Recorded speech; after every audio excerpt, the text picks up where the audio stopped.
Salam sahabat Basilea, jumpa lagi di podcast kita yang ketiga. Ini podcast yang ketiga dengan tema Praise and Worship, pujian dan penyembahan. Kita akan belajar tentang pujian dan penyembahan dengan guest kita, teman yang sangat baik yang saya kenal beberapa tahun lalu. Beliau adalah Evangelis Benny Hamdono. Salam Pak Benny.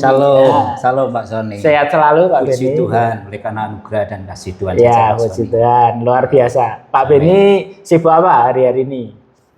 Iya, selain aktivitas hari-hari, karena saya juga di dunia sekuler sebagai seorang marketing, tetapi juga tetap aktif dalam pelayanan, baik itu di gereja lokal juga ada pelayanan di kampung. Desa-desa. Iya, betul. Ya, jadi Pak Benny ini di gereja, satu gereja dengan saya di GSJA Air Hidup Madiun, beliau worship leader. Ya, kalau di desa-desa pelayanan apa Pak Benny?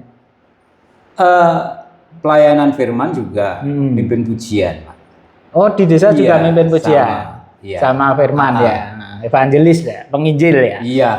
Berkhotbah di desa-desa, sama seperti pelayanan saya dan teman-teman delet lainnya ya Pak Benny. Betul. Ya Pak Benny, ya, sebelum kita masuk di topik Praise and Worship ya, kita mau tahu sekilas kehidupan Pak Benny, kisah hidup Pak Benny. Apa yang mungkin kesaksian hidup atau kisah hidup yang Pak Benny ingin ceritakan di podcast ini. Oke, terima kasih Pak Sony.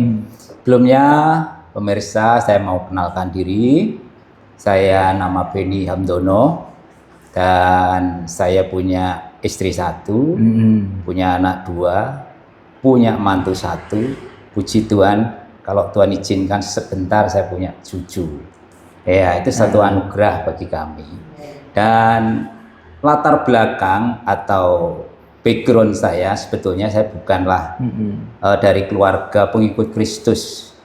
Jadi saya ini oleh karena anugerah dan kasih Tuhan saja, saya meresponi akan panggilan daripada Tuhan.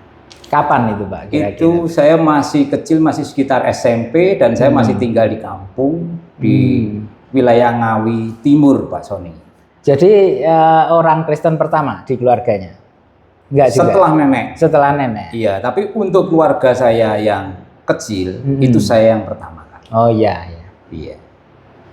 Dan juga waktu saya menikah pun, saya punya istri juga dari seberang Pak Sony, maaf ini ya. Dan orang tua saya sendiri juga sampaikan ke mertua saya atau calon besannya waktu itu, bahwa dia kata, bapak saya itu ngomong bahwa Benny ini jadi orang Kristen bukan karena ikut-ikut arus atau rubuh-rubuh gedang, itu bahasanya orang Jawa seperti itu. Jadi ikut-ikutan tidak. Dan itu karena kemurahan Tuhan sekali.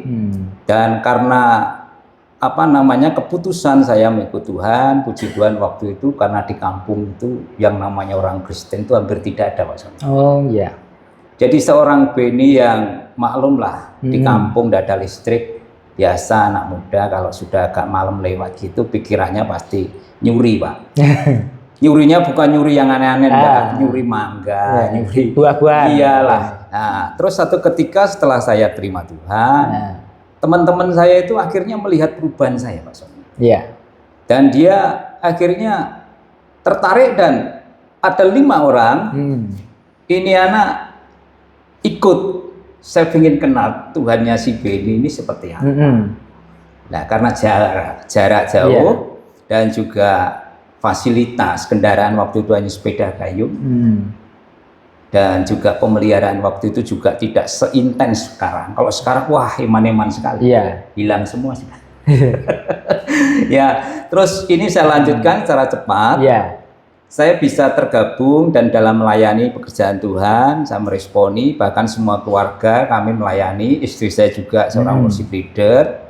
Anak saya juga yang pertama, dia juga sekolah teologi, sekarang sudah masuk ke tambah lagi 1,5 tahun katanya seperti itu untuk penyelesaiannya. Itu semua kemurahan Tuhan, dan saya melihat campur tangan Tuhan dalam kehidupan kami keluarga, dan dampak yang didapat dari apa yang kami lakukan kerjakan itu sungguh baiknya Tuhan.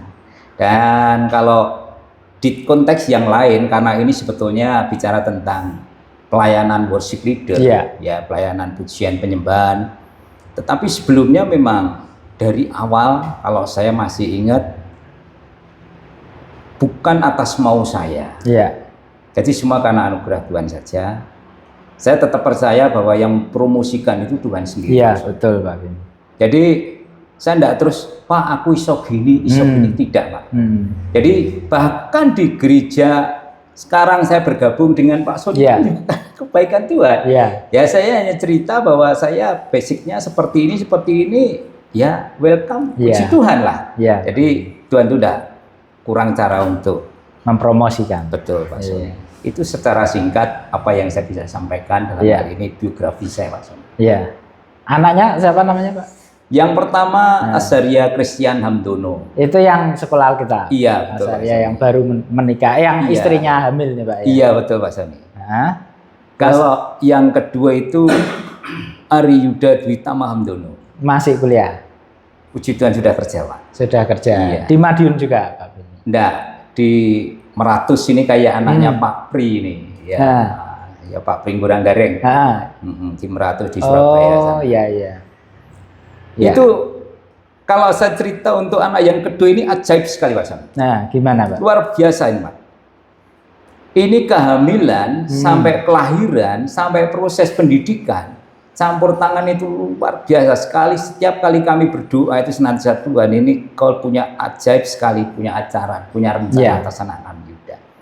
Ya, anak kami saya cerita untuk hal ini Yudanya yang kedua ini. Makanya saya beri nama Ari Yuda Dwi Tama Hamdono karena posisi waktu itu dia janin dalam kandungan mau lahir itu masih nyungsang seperti ini dan itu harus diobo ya. Diobo itu apa?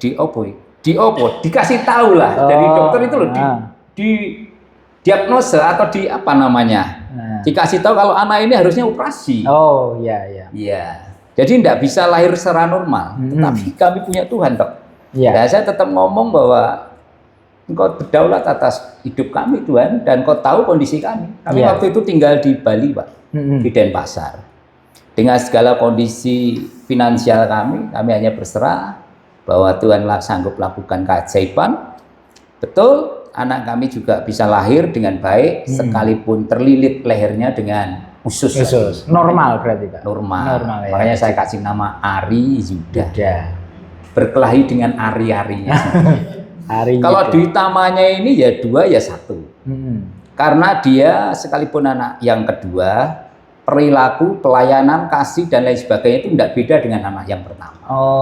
Hamdono nama bapaknya. Iya. Lahir kondisi badan kuning semua, fungsi hati. Yang nomor 2. Iya, ini saya cerita soal yang nomor 2. Soalnya bagi kami ini ajaib Pak. Ajaib, Lah, ini badan kuning semua sampai mata kuning di minggu kedua. Ini anak saya bawa ke gereja untuk kami penyerahan. Penyerahan anak. Teman-teman beban, wah ini anak kok yogi di buku nih gereja. Jadi mata kuning fungsi hati belum normal ternyata. Terus apa yang harus saya lakukan? Bawa lagi ke klinik. Saya tidak punya uang Pak. Sebelum proses persalinan ini, kami sama sekali tidak punya uang. Saya hanya waktu itu punya yang namanya Vespa Strada. Vespa Strada ini kalau dijual mungkin 200 itu sudah haleluya puji Tuhan Pak. Di Bali. Saya hanya percaya bahwa Tuhan kau sanggup. Tidak ada yang mustahil bagi Tuhan. Kami hanya berdoa, nanti nek pas nyepi anak kita lahir bi, sudahlah, percaya saja. Tetapi saya punya, ini bukan berharap sama manusia, tapi kemanusiaannya tetap muncul. Saya di gereja aktif, saya punya teman banyak. Sekalipun saya tidak berharap pada mereka, masa mereka akan tinggal diam. Tapi saya hanya ngomong, sudahlah. Nek terjadi apa-apa, sudahlah. Akhirnya semua bisa terselesai dengan baik, ada berkat yang mencukupkan segala sesuatunya bahkan berlebih. Nah, singkat cerita setelah anak ini lahir dengan proses saya jemur ini anak supaya kembali merah. Dalam proses pertumbuhannya bahkan sampai SMP. SMP-nya di Madiun, SMP 3. Kepalanya ini masih empuk ini, but seperti ini.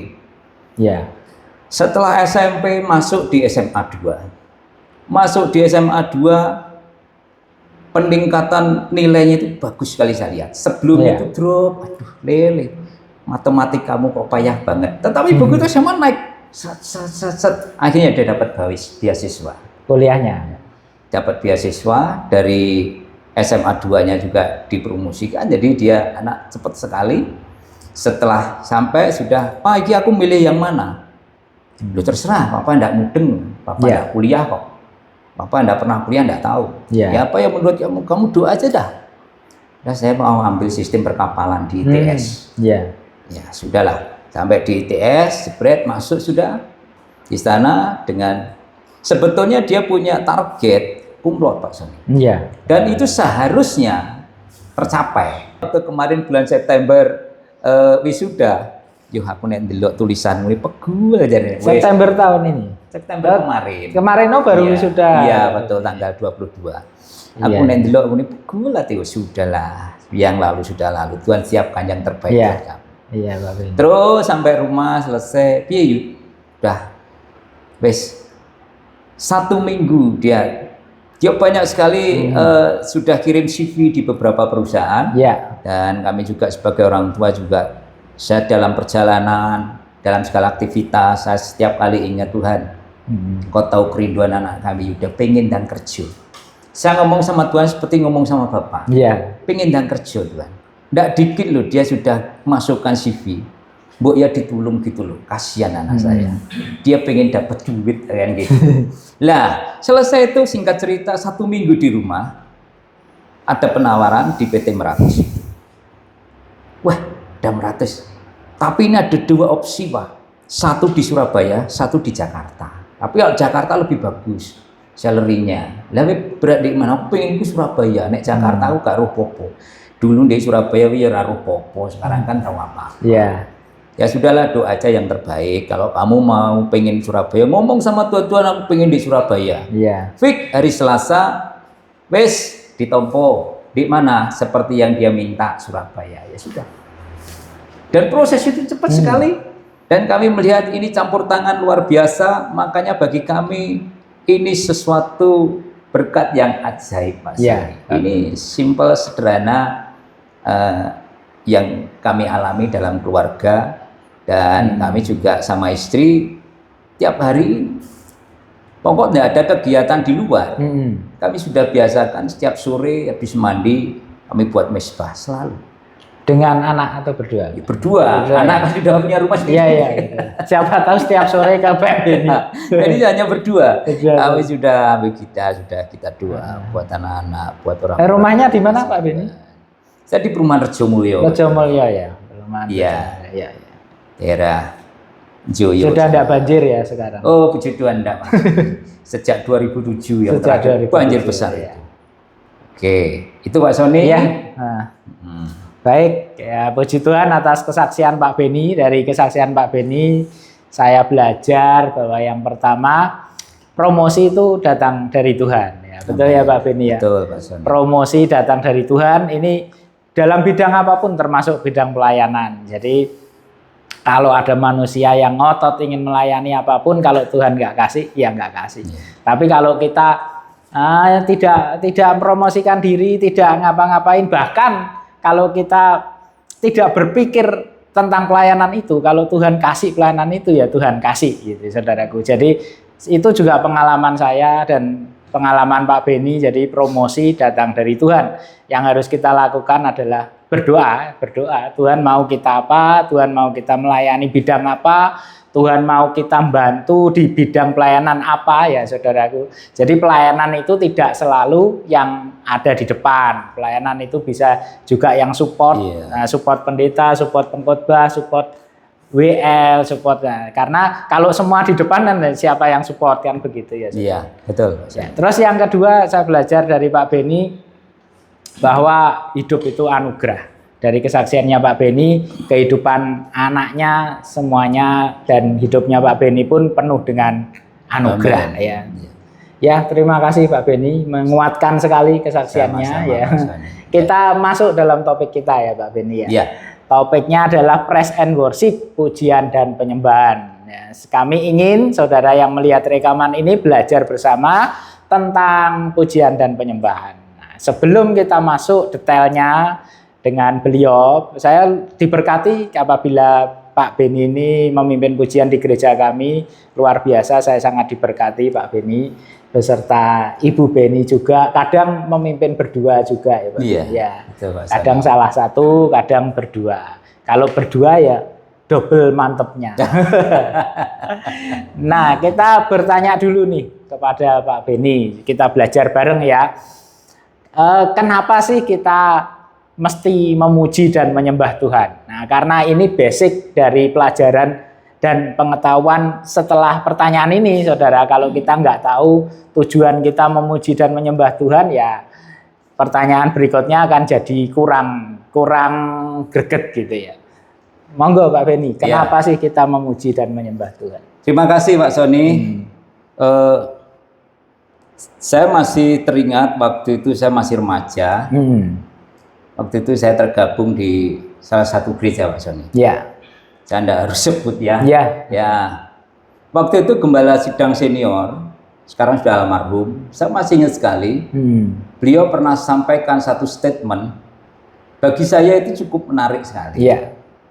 Sekalipun mungkin dasar secara referensi dalam Alkitab tidak ada, tetapi ya oke lah, saya bisa terima. Ada satu pertanyaan, kenapa sih orang Kristen tuh kalau mau ibadah kok harus selalu nyanyi? Karena bahasanya bukan pujian, Pak Sony. Nyanyi. Ya, nyanyi, zaman dulu nyanyi. Iya, nyanyi. Terus Pak Gembala ini sampaikan, ini bahasanya orang Jawa ini, kalau orang mau bercocok tanam atau bertani, ini bahasanya itu istilahnya macul. Ini mungkin pemirsa atau yang bisa nonton acara ini, apa ya macul kan seperti itu ya. Saya pertama juga macul ya, karena ini orang lama jadi sudah hamba Tuhan yang senior, mungkin bahasa Jawa ini cukup bagus sekali macul. Jadi ngipatake sing muncul-muncul. Jadi macul itu punya istilah ngipatake sing muncul-muncul, jadi supaya melalui pujian ini beliau berharap, ini konteks yang beliau sampaikan, supaya benih firman Tuhan yang nanti ditabur itu hatinya sudah siap, seperti lahan ladang yang sudah dipacul. Makanya ngipatake sing muncul-muncul itu kesombongan, ego ya, yang tidak bisa terima, dan ada yang kekerasan hati itu dibuang melalui puji-pujian, melalui nyanyi. Lah itu alasan. Nah, terus kenapa kita mesti menyembah Tuhan? Kenapa kita harus melayani Tuhan? Kenapa kita harus menyembah dan memuji Tuhan? Ada saya punya referensi Pak Sony. Silakan. Ini cukup bagus sekali. Ada 5 alasan paling tidak kenapa kita mesti memuji dan menyembah Tuhan. Ya. Karena pujian dan penyembahan itu dipandang bukan hanya sebagai bagian dari liturgi dalam sebuah ibadah, Pak Sony, tetapi menjadi momen perjumpaan antara Tuhan dengan kita sang penyembah. Nah, seperti itu juga jemaat, dan di situ akan ada terjadi lawatan, ada bagaimana karya Roh Kudus dan lain sebagainya. Itu saat dalam pujian penyembahan. Jadi saat kita mendengar firman lebih banyak keheningan dan jemaat itu menikmati. Tetapi kuasa dan karya lawatan Tuhan itu biasanya pada umumnya terjadi saat dalam pujian penyembahan tersebut. Artinya apa? Pujian penyembahan ini punya peran yang sangat penting dalam sebuah ibadah. Nah, di sini ada beberapa hal, yaitu penekanan pujian dan penyembahan tidak hanya diperuntukkan untuk pelayan, pemuji dan penyembah saja, tetapi semua orang percaya diajak. Semua ayolah kita memuji menyembah Tuhan. Itu satu paket dalam satu ibadah. Sekarang bertanya, kenapa sih kita harus menyembah Tuhan? Gitu ya Pak Sony. Nah, yang pertama kita harus tahu bahwa kita itu diciptakan untuk memuliakan Dia. Ini referensinya kita bisa dapat dari Yesaya 43 ayat 6 sampai 7. Saya mau bacakan untuk kita semua. Aku akan berkata kepada utara, berikanlah, dan kepada selatan, janganlah tahan-tahan. Bawalah anak-anakku laki-laki dari jauh dan anak-anakku perempuan dari ujung-ujung bumi. Semua orang yang disebutkan dengan namaku yang kuciptakan untuk kemuliaanku, yang kubentuk dan yang juga kujadikan. Ya. Bawalah anak-anakku laki-laki dari jauh dan anak-anakku perempuan dari ujung-ujung bumi, semua orang yang disebutkan dengan namaku yang kuciptakan untuk kemuliaanku yang kubentuk dan juga yang kujadikan. Ayat ini mengajarkan bahwa hidup kita seharusnya membawa kemuliaan bagi Tuhan. Ada banyak cara memang. Ada banyak cara untuk kita membawa kemuliaan bagi Tuhan. Tetapi salah satunya sikap kita memuji dan menyembah Tuhan. Bayangkan betapa spesialnya kita, ciptaan Tuhan, ya, diberi pita suara, diberi kemampuan artikulasi nada, ya, bisa membeda-bedakan melodi. Kita diciptakan dengan tangan, kaki, dan semua untuk bisa melakukan aktivitas, dilengkapi dengan suara yang indah. Itu semua untuk kemuliaan Tuhan. Dan yang kedua, kenapa sih kita mesti menyembah Tuhan? Karena karyanya yang luar biasa dalam hidup kita. Itu kita bisa dapatkan referensinya dari 1 Petrus 2 ayat yang ke-9. Tetapi kamulah bangsa yang terpilih, imamat yang rajani, bangsa yang kudus, umat kepunyaan Allah sendiri, supaya kamu memberitakan perbuatan-perbuatan yang besar dari Dia yang telah memanggil kamu keluar dari kegelapan kepada terangnya yang ajaib. Ada di versi yang lain di sana dikatakan kita itu dipanggil dan dipilih untuk mendeklarasikan puji-pujian tentang Allah yang besar dan luar biasa. Wow, itu sesuatu yang luar biasa. Jadi terkadang kita itu dalam konteks ibadah, pujian penyembahan itu hanya sebatas, maaf ya, sebatas tanda kutip itu pelengkap. Jadi kita itu kurang bisa masuk begitu dalam. Tetapi ada juga gereja-gereja yang menekankan betapa pentingnya pujian penyembahan. Makanya juga ada hamba Tuhan, pokok bawa, istilahnya deep worship. Deep worship harus masuk, begitu masuk sampai dalam.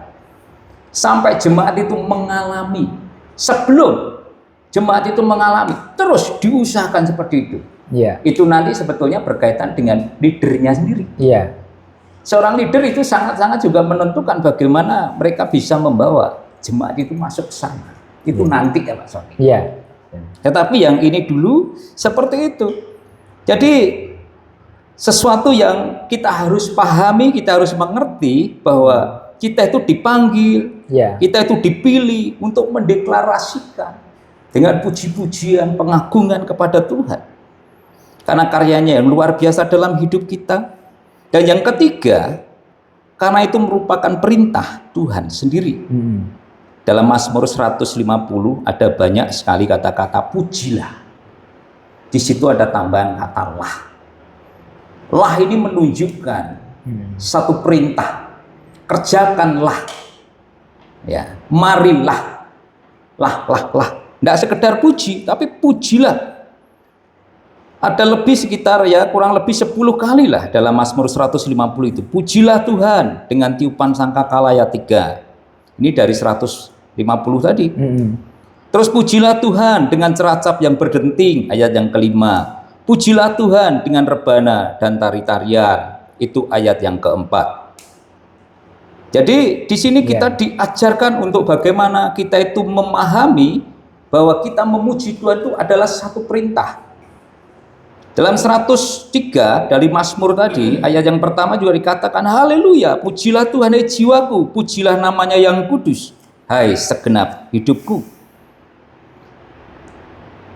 Sekarang pertanyaannya, kapan kita pernah atau mengalami, melakukan, atau berapa kali, terakhir kali kita memuji, menyembah Tuhan dengan segenap hati, kita mengalami Tuhan dengan segenap hati, kita memuji Tuhan dengan passion dari hati kita yang paling dalam. Ada orang itu sekedar nyanyi saja, gandol Gusti selaminya.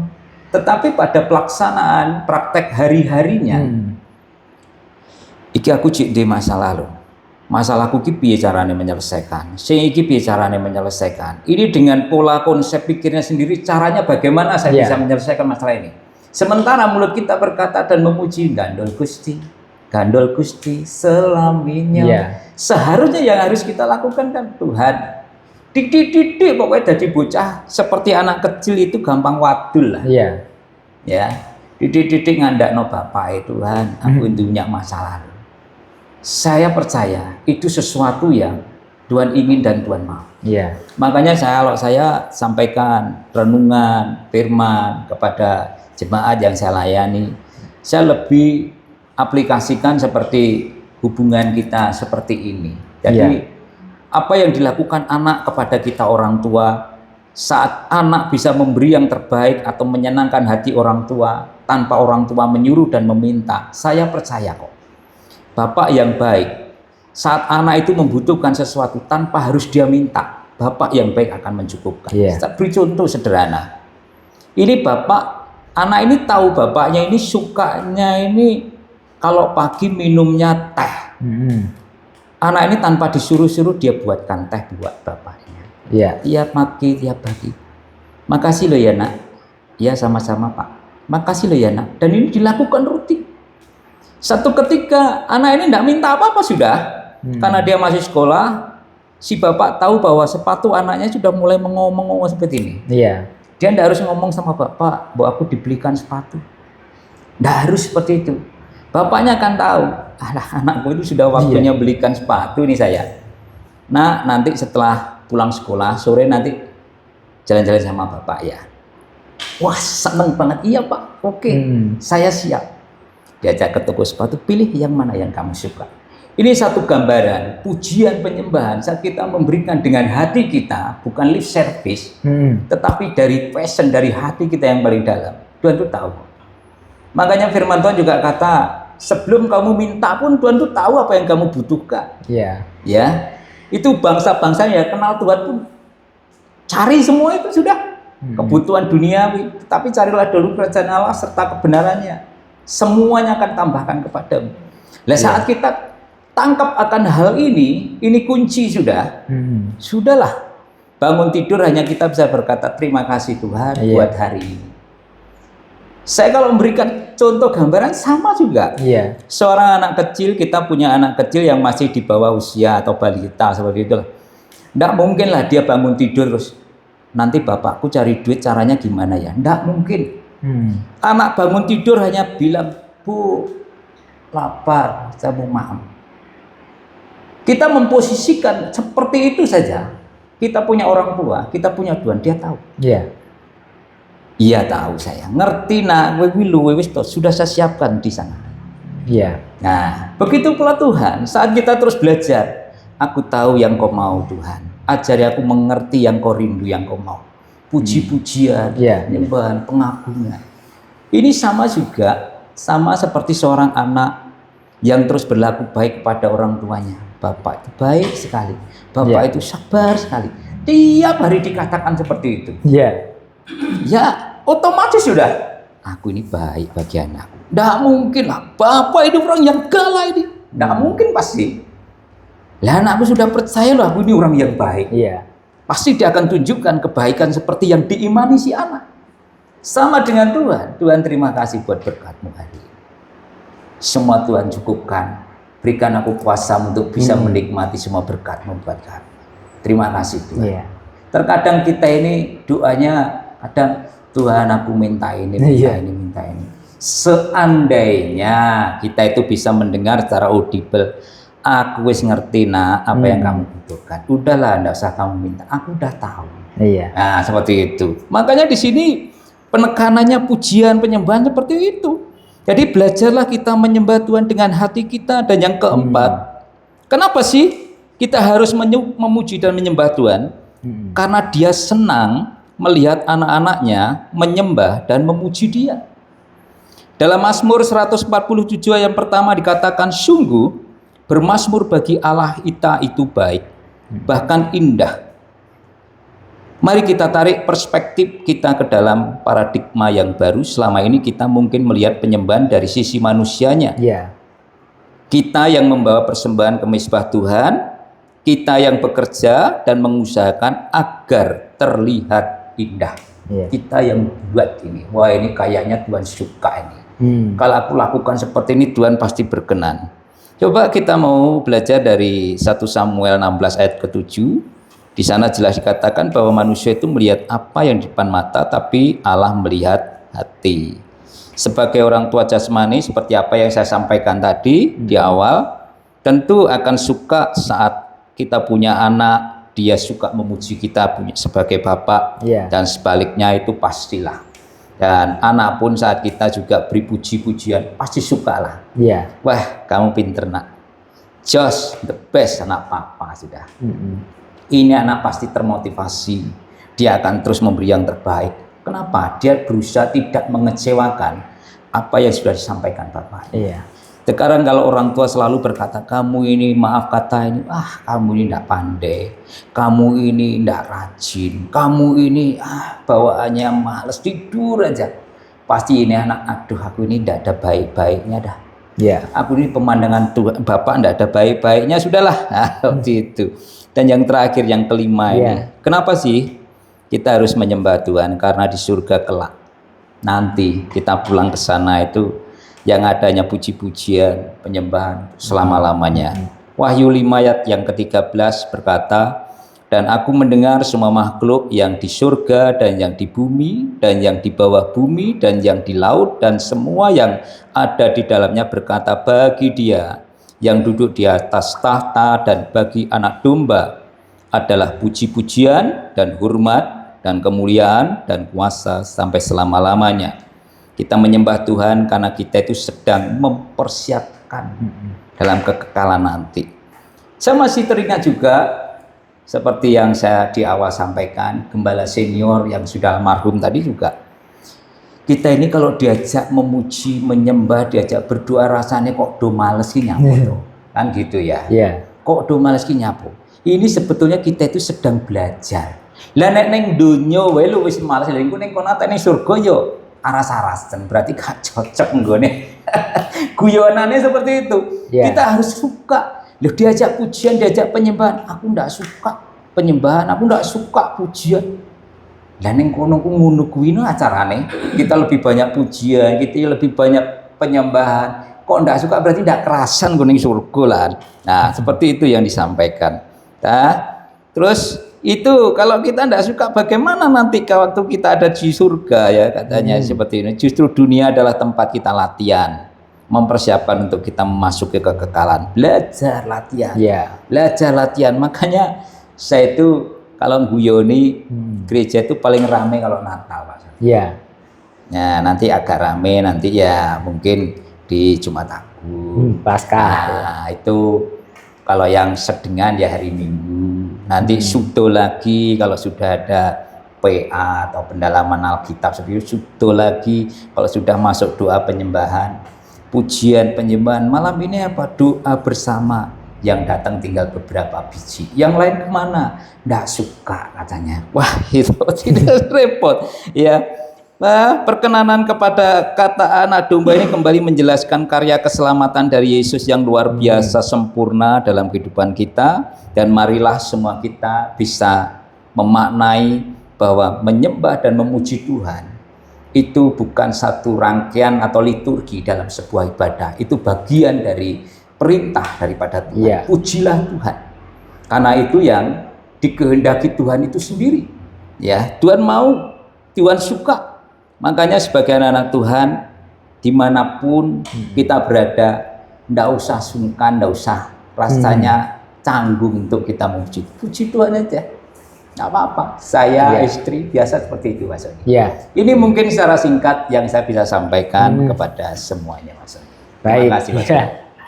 Luar biasa penjelasan Pak Beni, komplit sekali. Ada 5 poin atau 4 poin? 5 poin, Mas. 5 poin tadi ya. Saudara, luar biasa, dijabarkan dengan menarik karena memang beliau juga pengkhotbah. Jadi renungan singkat ya yang memberkati. Memberkati kami Pak Beni ya. Saya ada poin yang saya setuju sekali dengan Pak Beni ya.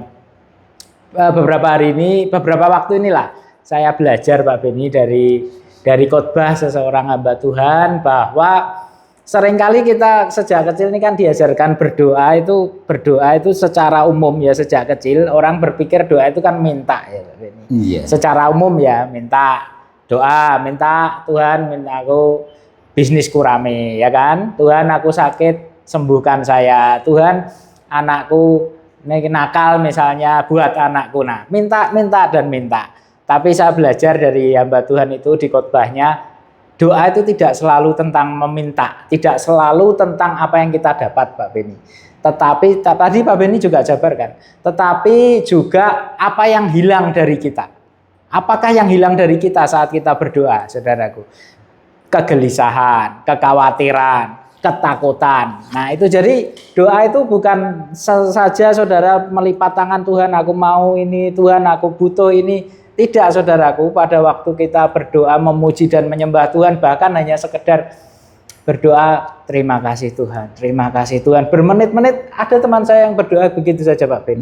Bermenit-menit di sebuah ruangan saya dengarkan, terima kasih Tuhan. Nah, saya tahu saudara, mungkin dia nggak ngomong apa yang dia butuhkan. Seperti Pak Beni tadi sampaikan, tapi Tuhan kan sebenarnya sudah tahu apa yang kita butuhkan. Nah, ketika kita berdoa dengan posisi seperti itu, ada yang hilang dari kita, yaitu ketakutan, kekhawatiran, dan Tuhan ganti itu dengan damai sejahtera yang melimpah. Sedangkan kebutuhan sudah pasti dicukupi Tuhan bagi mereka yang mencari kerajaan Allah dan kebenarannya dahulu. Kira-kira demikian ya Pak Beni ya. Betul Pak Sony. Ya. Amin. Ya, sekarang pertanyaan selanjutnya Pak Beni. Tadi kan tentang kenapa kita memuji dan menyembah Tuhan. Iya. Nah, sekarang tentang pelayanan WL ini. Bicara tentang pelayanan WL, saya punya kisah yang remaja dulu yang sedikit lucu Pak Beni ya. Yeah. Nah, saudara, pada waktu remaja ya, pelayanan pertama anak remaja itu biasanya WL, pimpin pujian maksudnya, pimpin pujian di remaja Pak Beni ya. Dan uniknya pada waktu tunas remaja itu pimpin pujiannya nggak disortir Pak Beni, semuanya zaman saya, di gereja saya dan zaman saya. Karena masih tunas, ayo, nah, dijadwal satu persatu, termasuk saya dijadwal. Saya senang saudara memimpin pujian. Tapi saudara kan suara saya ini tidak merdu kan, nah, ada teman saya, beberapa teman saya bercanda dan saya nganggap itu bercanda, saya tidak tersinggung. Son, nyanyimu bagus, tapi lebih bagus lagi kamu nggak nyanyi. Itu bercanda. Jadi artinya dari situ WL itu memang juga harus talenta di suara itu juga penting. Nah, saya menyadari itu sehingga saya tidak mengasah pelayanan saya ke sana. Nah, Pak Beni, saya mau tanya, kira-kira apa yang perlu dipersiapkan oleh orang yang ingin atau orang yang dipakai Tuhan dalam pelayanan worship leader? Oke. Iya. Terima kasih Pak Sony. Ada satu pujian yang liriknya mungkin seperti ini. Ku tahu hidupku adalah penyembahan. Kau ciptakanku dalam kemuliaan. Ku tahu hidupku berharga di matamu. Segenap hidupku persembahkan. Bagi seorang pemimpin pujian, yang pertama dia harus menyadari dulu siapa dirinya. Iya. Dia harus memposisikan diri sebagai seorang penyembah. Sepertinya aneh, seorang pemimpin dalam hal ini konteks dalam pemimpin penyembahan, sementara dia tidak hidup dalam penyembahan, hidupnya tidak disiplin, tidak teratur. Bagaimana dia bisa membawa satu kumpulan jemaat untuk bisa masuk dalam hadirat Tuhan? Saya terasa aneh juga seorang yang mungkin dalam hal ini dalam dunia sekuler mungkin orang baris berbaris seperti itulah. Ditunjuk kamu mimpin, jadi pemimpin untuk baris berbaris. Sementara dia sendiri tidak bisa berbaris. Ya aneh saja. Nah, jadi artinya salah satu hal yang mesti diperhatikan, seorang pemimpin pujian yang bisa dipakai Tuhan, dia sendiri yang pertama harus tahu bahwa passionnya memang di sana. Ya, jadi panggilannya itu memang di sana. Jangan seakan-akan aku suka kok. Nah, soalnya tidak jarang hal tersebut terjadi. Saya teringat statement seorang hamba Tuhan dan ini bagus sekali. Beliau sampaikan bahwa kita akan menjadi berkat saat kita itu di tempat yang tepat. Ya, jangan kita kaki meri sama tangan kan sama-sama 5. wah enak kamu tangan di atas, aku ini terlalu berat nyonggo seluruh tubuh. Iya. Sementara tangan juga ngomong sama kaki, oh kamu kelihatan kuat sekali lo nyonggo seperti itu. Pindahan Popi. Iya. Ya, suruh kebalik tangannya, suruh yang bawa tubuh, pasti terlalu rekos. Iya. Terkadang kita itu seakan-akan melihat enak loh we, mimpin pujian ada di depan, dilihat orang banyak dan lain sebagainya, bla bla bla bla. Aku suka loh, aku pengen loh seperti itu. Sementara sebetulnya bagiannya tidak di sana. Iya. Jadi yang pertama yang mesti kita perhatikan adalah kita harus menyadari dulu panggilan kita itu di mana. Seperti tadi Pak Sony sudah singgung bahwa doa aja dulu, bagianku itu di mana. Jangan terus aku maunya di sini sudah. Iya. Itu yang repot. Nggak sedikit juga yang seperti itu. Jadi dan ini menghambat sesuatu yang Tuhan mau kerjakan yang luar biasa untuk proyek daripada Tuhan. Iya. Kenapa? Karena Tuhan itu mau bahwa segala sesuatunya itu tepat di tempatnya yang pas buat semuanya. Dan itu semuanya bisa saling support dan saling dukung dengan penuh kerendahan hati, menyadari kita ndak bisa gereja semua jadi pemimpin pujian seperti Pak Sony tadi. Mosok kabeh do ning ngarep lah sing dukung sing nyupport sapa? Pendoanya ndak ada. Aku mau pendoa gane sing nyawang, gane yang lihat kan seperti itu. Ndak bisa. Jadi yang pertama tahu panggilannya, dan yang kedua saya sampaikan bahwa kita melayani itu nomor satu itu hati. Iya. Tanpa kecuali seorang pemimpin pujian, yang penting hati itu nomor satu. Lu setelah dengan berjalannya waktu, iya betul hati memang ya, tetapi yang tidak kalah penting juga skill juga harus. Iya. Itu yang utama. Di dunia sekuler ada yang namanya seperti Indonesian Idol, Indonesia Mencari Bakat dan lain sebagainya. Itu menunjukkan bahwa kalau kita mau menjadi berkat atau berdampak, kita harus lolos seleksi di dulu. Iya. Harus bagiannya jelas. Yang kedua mesti yang perlu diperhatikan itu skillnya ngatasi ndak, mumpuni ndak. Jangan karena keinginan tadi. Jadi oh iya seperti ini mau diasah dan lain sebagainya. Saya percaya semuanya lah yang Tuhan ciptakan dalam hal ini konteks manusia bisa kok nyanyi. Semuanya tanpa kecuali mereka yang maaf kata bisu tuli pun bisa. Saya waktu saya remaja dulu di kampung saya punya teman, dia bisu tuli, Pak Sony, tidak bisa dengar, ngomongnya juga au, tapi dia ikut sekolah minggu, Pak Sony. Jadi ya tepuk tangan sambil ya seperti itu sudah. Itu nyanyi buat versinya dia. Nah, seandainya terus yang maaf kata seperti ini tadi, saya memaksa, aku mau jadi WL, aku mau jadi pemimpin pujian. Acu kan? Ya kan begitu. Jadi harus skill tadi. Sekali tadi harus menguasai. Jadi yang pertama memang passionnya sudah tahu, saya bagiannya di situ, dan skillnya sudah mumpuni, mau diasah semakin matang, punya kepekaan dan sebagainya. Nah, itu yang ketiga dilanjutkan bagaimana kita punya hubungan, intensitas kita dengan Tuhan itu sangat-sangat mempengaruhi. Hubungan pribadi dengan Tuhan itu sangat-sangat penting, sangat-sangat mempengaruhi. Makanya saya tidak jarang saya mendengar setelah ibadah itu orang itu nyeletuk, bagus, enak jadi, tapi kok garing ya. Lah ini something, ada sesuatu yang tidak beres ini sepertinya. Kan gitu. Musiknya bagus, nyanyinya bagus, tidak ada yang salah, tapi kok garing ya, aku gak oleh popoi. Nah ini yang perlu dipertanyakan. Sedikit ragi cukup untuk mengkamiri seluruh adonan. Nah ini bicara dalam konteks pelayanan mimbar, dalam hal ini praise and worship. Nah ini tidak bisa kita hanya menunjuk ke satu pribadi, gue sing salah, tidak bisa. Semua sudah. Makanya pentingnya seorang yang terlibat pelayanan, dalam hal ini seorang pemuji penyembah, dia harus berkomitmen. Dia punya waktu spesial bersama Tuhan. Itu penting, dibutuhkan bersama Tuhan, bergaul dengan Tuhan.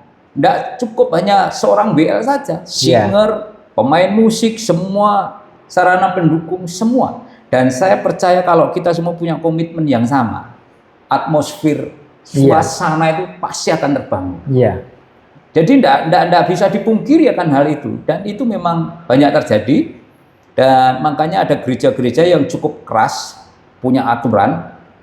Pokok siapa yang hari Minggu pelayanan, hari Jumat atau Sabtu doa pelayan tidak hadir, tidak usah pelayan. Ya jadi pelayan.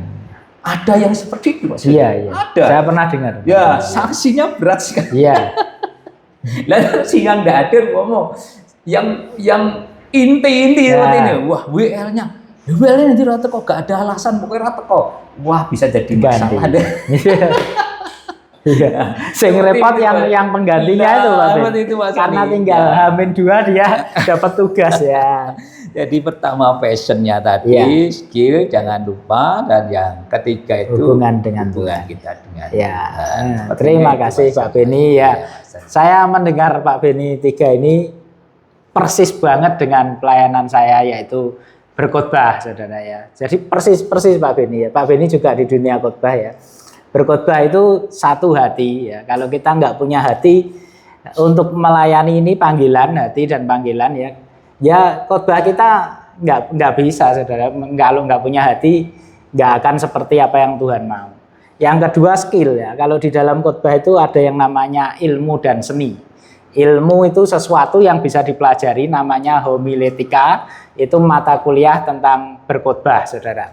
Terus seni itu artinya kita kembangkan pokok bahasan khotbah kita dengan cara kita masing-masing supaya itu menarik. Jadi khotbah itu perlu ilmu dan seni. Kalau nggak punya ilmu dan nggak punya seni, khotbahnya akhirnya istilahnya tanda kutip garing, kan itu Pak Beni. Dan yang ketiga, hubungan pribadi dengan Tuhan, saudara. Kita punya ilmu, punya seni, tapi kita nggak dekat sama Tuhan, kita yang nggak tahu maunya Tuhan, kita nggak tahu suara Tuhan memimpin kita untuk seperti apa ya. Khotbah itu kan, ini sedikit ya Pak Beni gambarannya. Kan berkhotbah itu, saudaraku, seperti orang yang diutus Tuhan. Orang yang ketika seorang raja memberi utusan ya untuk ngomong ke desa tertentu, misalnya raja ini ngomong, kamu utusanku ngomong ke desa tertentu, aku pengennya begini.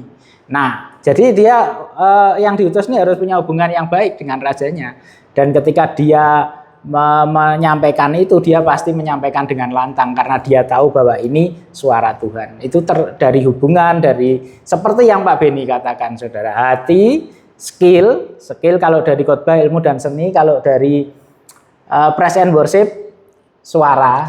Selain suara apa lagi Pak Beni? Ekspresi juga penting. Ekspresi ekspresi itu masuk dalam seni Pak Beni. Ekspresi itu masuk seni, saudara. Berkhotbah itu juga ekspresi, gerakan tangan itu ada dipelajari semua, ada bukunya, ilmu dan seni berkhotbah. Jadi termasuk praise and worship. Jadi saudara, pelayanan itu tidak hanya cuma hati, aku pengen melayani, aku merasa dipanggil, lalu kita nggak pernah belajar skillnya, kita nggak bangun hubungan pribadi dengan Tuhan, ya kita nggak bisa maksimal di pelayanan itu. Kira-kira begitu ya Pak Beni? Hampir sama Pak Beni dengan yang saya pelajari di berkhotbah. Ini saya baru tahu, tadi saya di rumah berpikir ini pertanyaan menarik, kira-kira jawabannya Pak Beni apa. Saya ingin sebuah gambaran, karena praise and worship ini bukan dunia saya. Maksudnya pelayanan BL. Pelayanan BL ini bukan dunia saya. Karena tadi itu Pak Beni yang kisah zaman tunas remaja itu, akhirnya saya menyadari, memang suaraku seperti ini kan begitu ya. Nah, ternyata saya terkejut kalau Pak Beni jawabannya kok persis seperti dunia khotbah. Ya kira-kira begitu, saudaraku. Itu saya pikir dalam setiap pelayanan yang lain mungkin jawabannya ya sama tiga itu ya. Sama tiga itu, kecuali mungkin pelayanan konsumsi ya. Butuh juga skill konsumsi. Masaknya Pak Beni, pelayanan konsumsi nggak punya skill ya, nggak, masakannya nggak enak ya, banyak yang berkomentar. Ya saudara, terima kasih Pak Beni. Itu pertanyaan yang sangat dan jawabannya yang sangat memberkati. Nah, ini kira-kira Pak Beni terakhir ini, kira-kira Pak Beni ingin memberi nasihat apa kepada para pelayan Tuhan di mimbar, terutama worship leader dan singer? Ya, terima kasih buat teman-teman dalam hal ini yang terlibat dalam pelayanan mimbar, praise and worship, baik itu singer, baik itu worship leader, bahkan pemain musik, mau tamburin, mau choir, semualah yang terlibat di mimbar. Yang bisa saya mau sampaikan adalah yang pertama, kita harus punya hati, ya, hati kita kepada Tuhan itu seperti apa. Sebab kita harus menyadari kita menyembah Allah yang kudus, Allah yang sempurna, dan Tuhan tidak mau dipermainkan, dan kita harus belajar memberi dengan ketulusan hati kita tanpa ada motivasi yang lain, hanya kita belajar. Ayo beri yang terbaik kepada Tuhan. Dan juga yang kedua, bagi yang terlibat dalam WL ataupun singer, asah terus. Ya, itu skillnya. Belajar terus. Perbanyak ya perbendaharaan lagu-lagu. Jadi karena itu sangat-sangat penting. Lagu baru. Itu didapat dari mana Pak Beni? Itu bisa didapat dari YouTube ataupun referensi-referensi dari browsing di Google, cukup banyak Pak Sony. Jadi, tapi ini sedikit tambahan Pak Beni komentar ya. Iya. Terkadang ada beberapa jemaat itu kalau WL-nya memberikan lagu baru yang cukup banyak, itu kadang jemaat juga kurang. Wah, Pak Beni. Betul Pak Sony. Nah, berarti cara memasukkannya gimana Pak Beni? Ini memang ada tips ya. Memang gereja kadang juga memberikan aturan, tidak bolehlah lebih dari satu. Bahkan kalaupun ada lagu baru, sebisa mungkin diusahakan itu lagu baru dalam 1 bulan itu dinyanyikan terus. Nah, lagu yang sama itu. Lagu yang sama siapapun WL-nya, supaya apa? Jemaat itu tidak asing. Dan tidak kalah penting juga, kita ini sedang membawa jemaat masuk dalam perjumpaan dalam hadirat Tuhan. Terkadang juga seorang WL tanpa disadari mereka itu hanya maunya sendiri. Aku suka lagu ini, aku suka lagu ini. Ini pengalaman saya Pak Sony. Pengalaman saya tidak maksud pamer, tidak Pak Sony. Jadi bagi saya milih lagu itu tidak beda seperti kita itu sedang Tuhan. Engkau mau bicara apa sih buat jemaatmu yang ada di sana itu? Engkau mau punya pesan apa sih buat mereka supaya pas gitu loh.